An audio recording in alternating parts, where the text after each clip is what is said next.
Ryan Reynolds here from Mint Mobile. With the price of just about everything going up during inflation, we thought we'd bring our prices down. So to help us, we brought in a reverse auctioneer, which is apparently a thing. Mint Mobile Unlimited Premium Wireless. How to get 30, 30, bit to get 30, bit to get 20, 20, 20, bit to get 20, 20, bit to get 15, 15, 15, 15, just $15 a month? Sold! Give it a try at mintmobile.com/switch. $45 upfront payment equivalent to $15 per month. New customers on first 3-month plan only. Taxes and fees extra. Speed slower above 40 gigabytes. See detail. How would you like a 15% discount to my daily email, the stack of stuff, the show notes, discounts to the conference, all of that? All you need to do is text the word show to 33777. You'll get the annual subscription with a 15% discount to my daily email. You'll get the stack of stuff, the links to the show notes, discounts to the conference, and so much more. All you have to do is text the word show, SHOW, to 33777. Text show to 33777.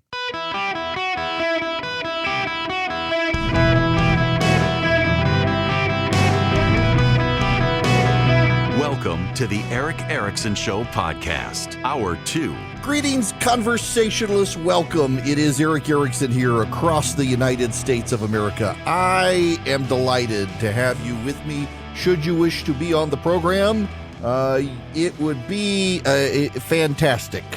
877-973-7425.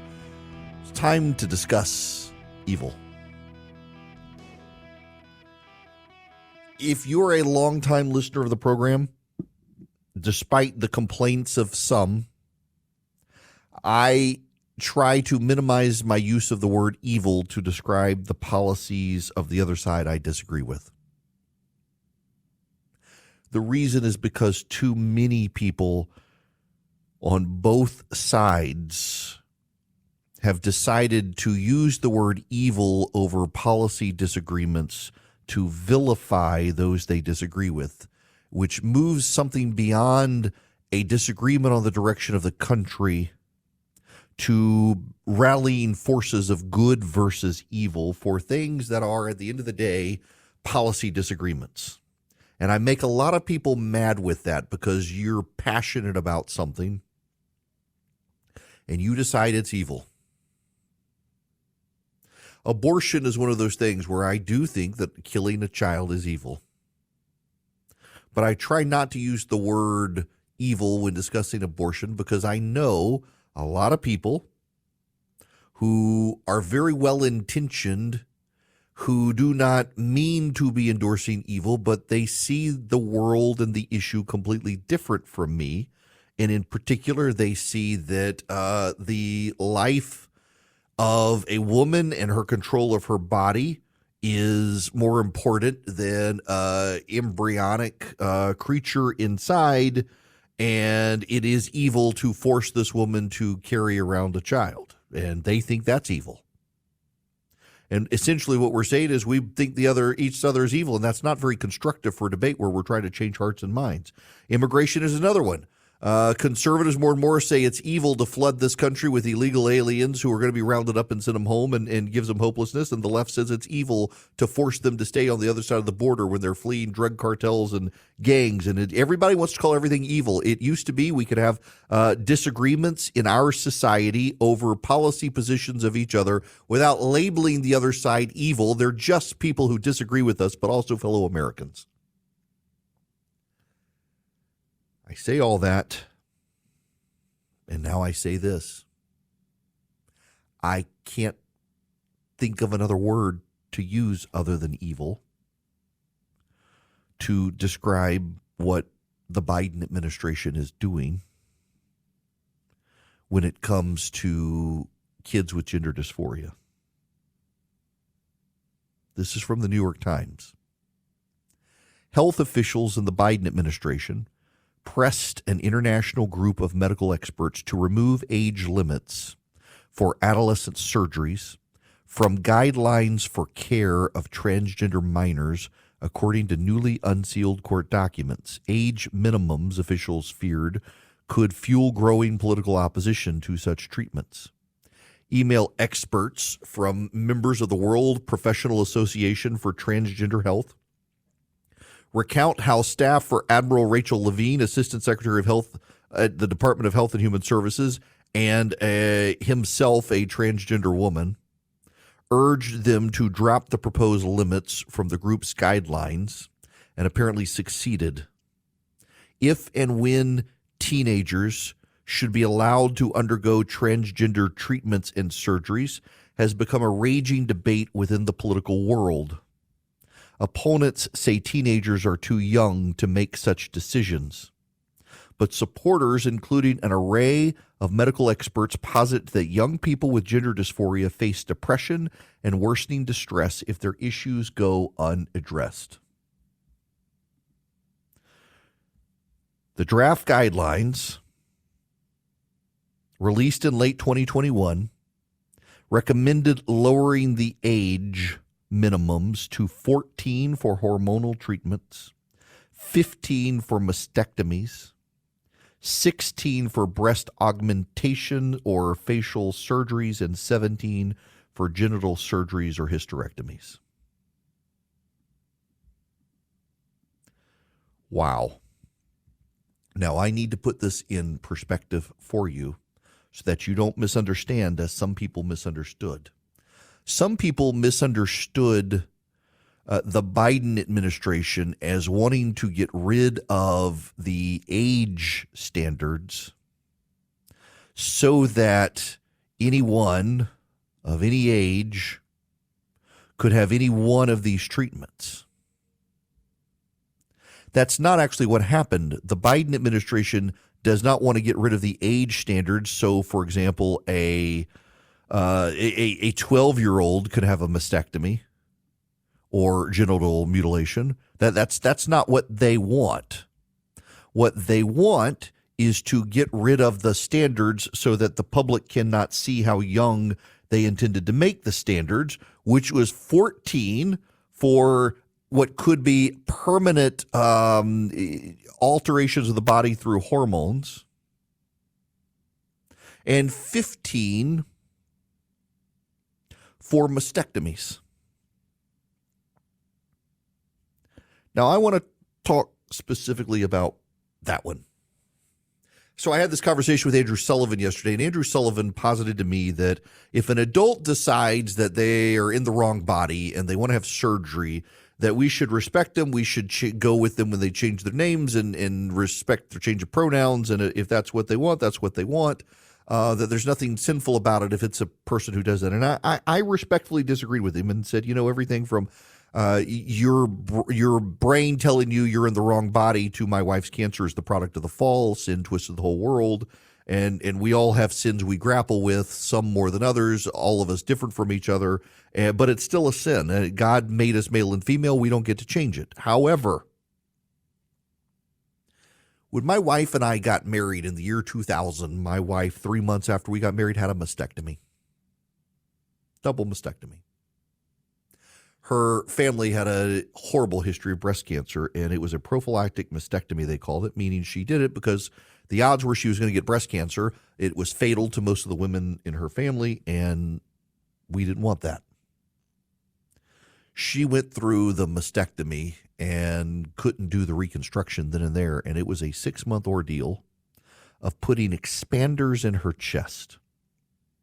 And every week, I would leave work early, and I would drive my wife to Atlanta, where she would go to the reconstructive surgeon's office, and they would stab a needle through her skin into these expanders, and they would add more saline to slowly expand her chest to make room for implants. And then they did the surgery, and it didn't work, and they did a second and a third. They went through 4. When she had our first child and her body changed through that, everything came undone and had to have another surgery. They had to take a portion of the muscle from her back and pull it around to her front. All of that is to say, I understand mastectomies and what can and cannot happen. And I think if anyone in their head decides, I have to go through a double mastectomy to conform my body to what my brain says I am, that person is seriously going through something, and we should be deeply, deeply empathetic to that person's mental state. even if we think it's wrong, we should still love our neighbor. But it doesn't mean that it's right, and it doesn't mean that we need to embrace their gender ideology. What the Biden administration has done has been to say that 15-year-olds should be able to go through the same surgery my wife went through, a double mastectomy, that a 15-year-old, because their brain says that they're actually a boy, should be able to cut off their breasts. And they didn't want it exposed that they supported 15-year-olds doing it because they knew it would generate public outrage. And so they asked this international group to get rid of the ages. That's evil. That's evil. I want to play for you some audio. This is Helen Joyce. She's an author about gender ideology. She is a feminist, and she has been vilified in Great Britain. Vilified for her positions. And I want you to listen to her talk about what's happening and where we're headed, because I think she's right. Something that you may not have thought of is that there's a lot of people who can't move on this, because that's the people who've transitioned their own children. So those people are going to be like, the Japanese soldiers who were on Pacific Islands and didn't know the war was over. Right. They've got to fight forever. This is another reason why this is the worst social contagion that we'll ever have experienced. A lot of people have done the worst thing that you could do, which is to harm their children irrevocably because of it. Those people will have to believe that they did the right thing for the rest of their lives, for their own sanity and for their own self-respect. So they'll still be fighting. And each one of those people destroys entire organizations and entire friendship groups. Like, I've lost count of the number of times that somebody has said to me of a specific organization that has got turned upside down on this. Oh, the deputy director has a trans child, or, oh, the journalist on that paper who does special investigations has a trans child, or whatever. The entire organization gets paralyzed by that one person. And it may not even be widely known at the organization that they have a trans child, but it will come out. Like, people will have sort of said it quietly, and now you can't talk truth in front of that person, and you can't. Because what you're saying is, you as a parent have done a truly, human rights abuse level of awful thing to your child. She goes on from there, and she's not wrong. Admiral Rachel Levine is a man who disfigured his body to appear to be a woman who is embraced it and is advocating for it for children. Because though someone who is supposedly grounded in science has embraced the pseudoscience and can't now change his mind, having gone through all the steps he's taken to conform himself to a gender that's not his. Likewise, parents who allow the transitioning of their children, they're never going to be able to admit they were wrong, because if they did, they'll have to answer questions about their treatment of their children.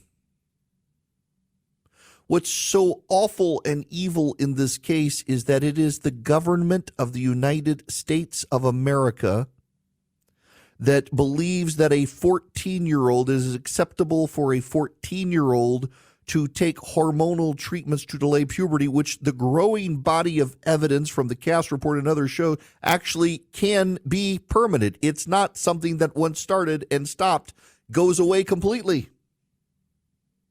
A 14-year-old who's going through a phase. Bill Maher, the comedian, said when he was a child, he wanted to be a pirate, and he thanks God every day no one chopped off his hand and embedded a hook and put out his eye and put on a patch.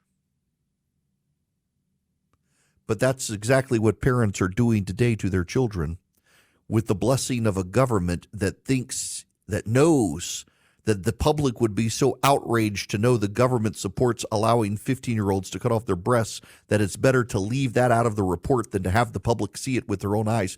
Y'all, that's actually evil. That is evil at work, and we shouldn't mince words about it. It's just, I'm outraged. I'm outraged that the government of the United States would do this. Blinds.com Cyber Monday Last Chance is happening now. Don't miss out on up to 45% off site-wide. A Blinds.com design expert can help you make the perfect selection on your schedule. We can handle everything from measure to your whole home installed for one low cost. With over 25 million windows covered, Blinds.com is the #1 online retailer of custom window coverings. Save up to 45% site-wide, plus a free professional measure right now at Blinds.com. Rules and restrictions may apply. Greetings, welcome. It's Eric Erickson here. The phone number is 877-973-7425. If you would like to be on the program, I am delighted to have you with me. Bob, I want to go to you up next. Welcome to the show. How are you? I'm doing fine, Eric. Good afternoon. How are you doing? I'm great. It sounds like you are. I was listening to you earlier about the gender identity. And the one thing I've never heard is, that they talk about, hormonal change the hormones they're going to give to change. Mm-hmm. And my thought is, that's a period of your life when you're going through natural hormonal changes, and your moods and wishes and desires change a lot in that period before you reach a more stable development period. So why are we rushing to make changes through that before the person has even a chance to really understand who or what they are? Right. This has been a massive, and so for example, I had my conversation with Andrew Sullivan yesterday, who thinks if you're an adult and you want to transition, go for it. But he made that point as well, that this is for teens through the age of 18, really through 25. Your brain's still developing, your body's still developing. You are going through a hormonal rush. Some kids are more sensitive to it than others. And the idea that we're going to say we're going to put you on puberty blockers or other hormones that play into your existing system, it's only going to make matters worse, really, even if you think it might be calming you down. And it's a terrible thing to do. And yet here we are because the left has embraced this. Yeah, at that, I'm even thinking that, how many people, if they honestly admit it, say, I didn't know what was going on and wasn't that comfortable with life or my position or what I was going to do until you're into your 20s and you settle down, maybe 30s for some people. Right. Yeah, look, there's a growing body of evidence, just a completely separate issue, but related. There's a growing body of evidence on high-strength marijuana. If kids regularly use it under the age of 25, they have a massive increase in chance of schizophrenia later in life because of the potency of what's being smoked today. And your brain does not fully develop at 25. And there's a growing body of scientific research on that. And and yet the people who are willing to raise red flags on that, many of them are like, we can still give them puberty blockers and hormones, just don't smoke weed. It's a wild, disconcerted, weird world we live in right now. It's one of the world's Americans for Prosperity is trying to show us a way through with public policy that is sane and coherent and conservative. They've been taking people to the border through the Americans for Prosperity Foundation to show people the ecological and humanitarian cost of the massive wave of illegal immigrants coming into the country. And they've been reminding people on a new website that there's common sense policy we can deploy to push back. Secure Border, SecureAmerica.com is the website. Secure Border, SecureAmerica.com. They outline the public policies. They outline the common sense solutions. They outline just how easy it actually could be to secure our border, deploying some common sense solutions, from more Border Patrol agents to a physical wall to technology to even more judges to hear the amnesty claims. All you got to do is go to Secure Border, Secure America to find out more, and also find out how you can be involved, because they do want to get you involved in the process of educating public officials to move common sense conservative solutions forward to secure our border. Brought to you by Americans for Prosperity. Greetings. Welcome. It's Eric Erickson here. The phone number, 877-973-7425. Should you wish to be on the program, I decided not to play the audio. CBS, CNN, a variety of other news networks would like you to know that a number of Nobel Prize winning economists claim that if Donald Trump were elected in 2024, he could provoke a massive wave of inflation. That's what they want you to know. Well, all right. Let me play you just a little audio so you have a sense of it from CNN. A new warning from some of the nation's top economists who say a second Donald Trump presidency would, quote, reignite inflation. 16 Nobel Prize-winning economists putting out this warning today, worried that what it will mean if Donald Trump's promised policies become reality. CNN's Matt Egan has much more on this. He's joining us now. Matt, who are these economists and what are they most concerned about? Well, Kate, they are most concerned about what Trump's policies would do to inflation, which, by the way, is also the #1 concern among voters with this economy. Surprise! Now, these 16 Nobel Prize-winning economists, they're warning that Trump's policies wouldn't just fail to fix inflation, they would actually make matters worse. Let me read you the key line from this letter, which was put out just yesterday. They wrote, "We believe that a second Trump term would have a negative impact on the U.S.'s economic standing in the world and a destabilizing effect on the U.S.'s domestic economy." The letter, which was organized by famed economist Joseph Stiglitz, argues that the Trump policies would, quote, reignite inflation. They point to what they described as, quote, fiscally irresponsible budgets and research that finds that some of these policies would lift prices. In particular, there's the Trump tax plan. Remember, Trump wants to not just extend those 2017 tax cuts. He recently told CEOs in a closed-door meeting that he wants to lower the corporate tax rate down to 20%. He says that this would make American companies more competitive on the global stage. Here's my problem. And CNN, I think, and CBS, which also ran that this morning, is committing journalistic malpractice. 13 of the 16 economists said that Joe Biden's policies would not spark inflation after Larry Summers' op-ed saying it would, and the 13 were wrong. One of the 13 is Janet Yellen's husband. She's the Treasury Secretary. You will note that at the beginning of this piece, the CNN anchor asked the reporter, who are these people and what do they say? And he never answers, who are these people? They are Democratic partisans. They're known Democrats using their credentials to slam Donald Trump, claiming he'll provoke inflation, and pay no attention to the fact that 13 of the 16 said that Joe Biden's policies would not provoke inflation after Larry Summers said it would. CNN, in this report, does not point that out. That's journalistic malpractice on CNN's part, because we have a record. Not only that, some of these exact same economists in 2016 said Donald Trump's policies would provoke inflation. Some of the exact same people signing this letter said the same thing in 2016, and all we had was an economic boom. But because of their credentials and their political ties, they're not forced to be held accountable. This is journalistic malpractice. CNN, which is going to host a debate on Thursday night, pushing this story as legitimate concerns from economists as opposed to partisan Democrats with ties to this administration, advancing a new narrative about Donald Trump. CBS News doing the same thing. Other groups out there, and again, 13 of the 16 denied Joe Biden's policies would cause inflation.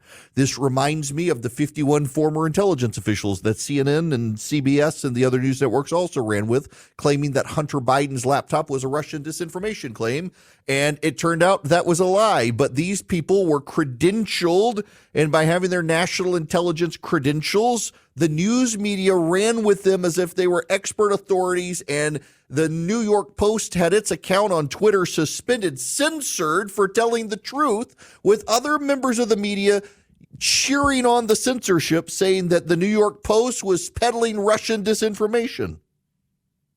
There's never accountability for these people. I want to tie this together with another story. As I mentioned, the Supreme Court today said that the case about the government pressuring social media companies to censor individuals, the individuals censored didn't have standing to sue the government over it. Here's a precedent Donald Trump is going to use. If the Biden administration cannot be censored for pressuring social media companies to delete tweets and turn off accounts of people who say things Biden doesn't like, Donald Trump can too.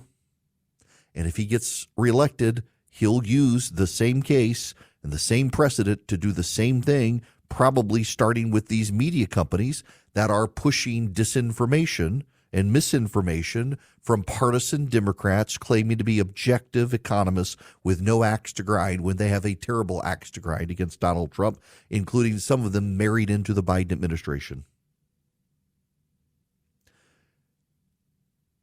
The other big issue here is just how damning an indictment it is against the press. You fell for the 51 intelligence officials and the Hunter Biden laptop scheme. You wanted to be duped. You wanted to be played. You wanted to be taken advantage of because you wanted the story to be true, that it was a lie, that it wasn't real. And so in a very close election in 2020, you worked overtime to cover up the story about Hunter Biden's laptop until after the election was over. And then many of you media companies gave jobs to those 51 intelligence officials as analysts, even though they got that wrong. They analyzed it and got it wrong. There was not only no accountability, there was promotion for them. And now 16 Nobel economists who are partisan progressives, known Democrats, donors to Democrats, married into the Biden administration. For God's sakes, Janet Yellen's husband is one of them, and CNN didn't even point it out. And also, these same economists in 2016 said the same thing about Donald Trump in 2016, and people now finally recall Donald Trump's administration. But there's something else here as well. Undoubtedly, this was pushed by Democrats. Clearly a coordinated campaign to get this into the media.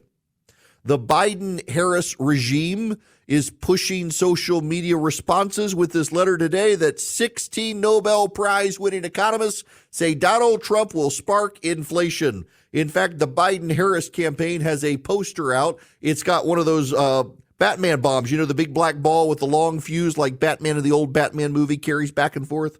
They got one of those saying Donald Trump will spark inflation, 16 economists say.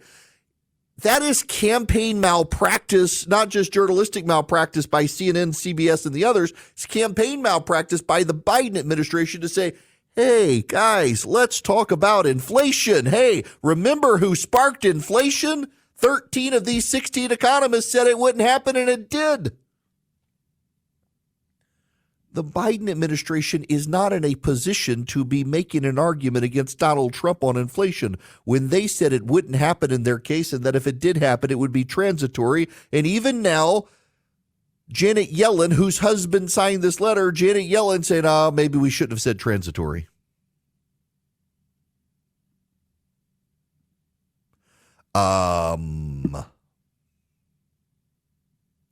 Ladies and gentlemen, this is media malpractice to push this story as if it's legitimate, and it is campaign malpractice by the Biden administration to fuel a story about inflation and remind people where the inflation came from. You say Donald Trump will cause it. You said you wouldn't cause it, and you did, and it stayed, and people are still feeling the effects of it.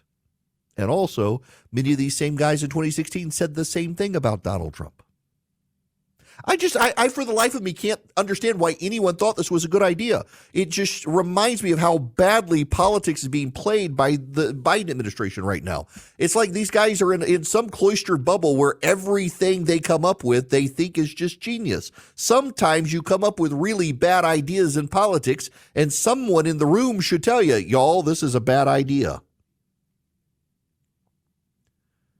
But no one's telling the Biden administration or the Biden campaign this. You want to remind people about inflation and spark a debate about Donald Trump's policies? Donald Trump's policies are hypothetical. Yours are reality, and they caused inflation. And you people in the media who discredit yourselves, this shows you how much the media doesn't care. They're all in about humping Joe Biden's leg. They just want to protect their precious, circle the wagons around Joe Biden, run any attack they can against Donald Trump to help Joe Biden. Joe Biden's supporters, including in the press, are Donald Trump's best friends. They all make the case for Donald Trump far better than many of Trump's own surrogates do. They tell you that you got to go all in with Joe Biden or else the world will come to an end. And you're kind of thinking, I want Joe Biden's administration to end, so maybe I'll go with Donald Trump and take my chances. People are tired of this sort of stuff. I'm stunned. And I know I shouldn't be. I know I should not be stunned that a group of media outlets fell for this again. Fool me once, shame on me, shame on you. Fool me twice, shame on me. We're on like fooling the media 5,000 times.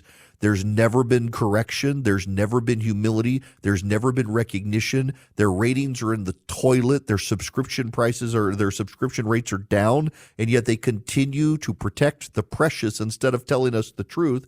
They continue to trot this stuff out. And then you got the Biden campaign as well. Instead of trying to get people to move beyond conversations of inflation, they want to pick a flight on whose policies are going to cause inflation. Every time someone goes to the grocery store, they know the answer to that. It's just campaign malpractice on their part. Political and journalistic malpractice on the part of the media. The economists, they're all a bunch of partisan hacks. They think they're helping Joe Biden. They've actually reminded us all that Joe Biden is the one whose policies promoted inflation when these guys said Donald Trump would be the one to do it. And 13 of the 16 signatures on that letter, when Larry Summers said Joe Biden's policies would promote inflation, said, no, I'm a Nobel economist. Trust me, it won't do that. And then look what happened. This discredits the entire profession of economists as well as journalists and the idiots around Joe Biden. Now, y'all, let's talk about something positive. The positive ions charged through the Eden Pure thunderstorm that eliminate the nasty odors that you may have in your house. Now, it's an air purifier, so it traps the pollen and the dust. But if you go to EdenPureDeals.com and you put in Eric3, E-R-I-C-K, and the number 3, no space, you get 3 of them, and they're also odor eliminators. You get 3 for less than $200. You save $200. You get 1 for upstairs, 1 for downstairs, 1 for your basement, 1 for your RV, your travel bag. I keep one in my travel bag. It is small. If you see any videos of me, I've got this book next to me, my You Shall Be as God's book. The Eden Pure Thunderstorm, it's about a little bit smaller than that book.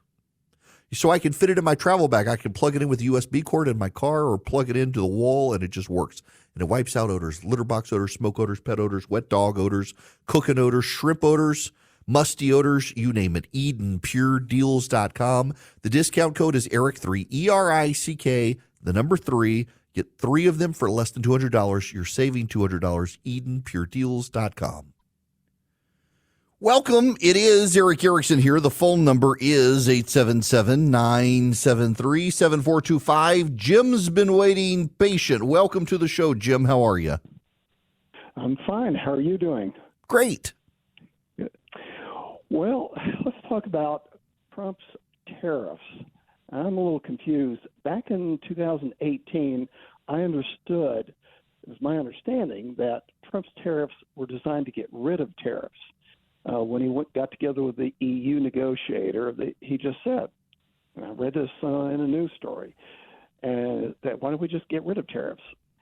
Is his new tariff proposal going to be permanent tariffs, or is this another way of just trying to get rid of tariffs? This time, according to him and those around him, he would like to get rid of the income tax. Now, they're not going to do a repeal of the 16th Amendment. The Republicans, as long as they're in charge, just say they will cancel the income tax and they'll replace it with tariffs.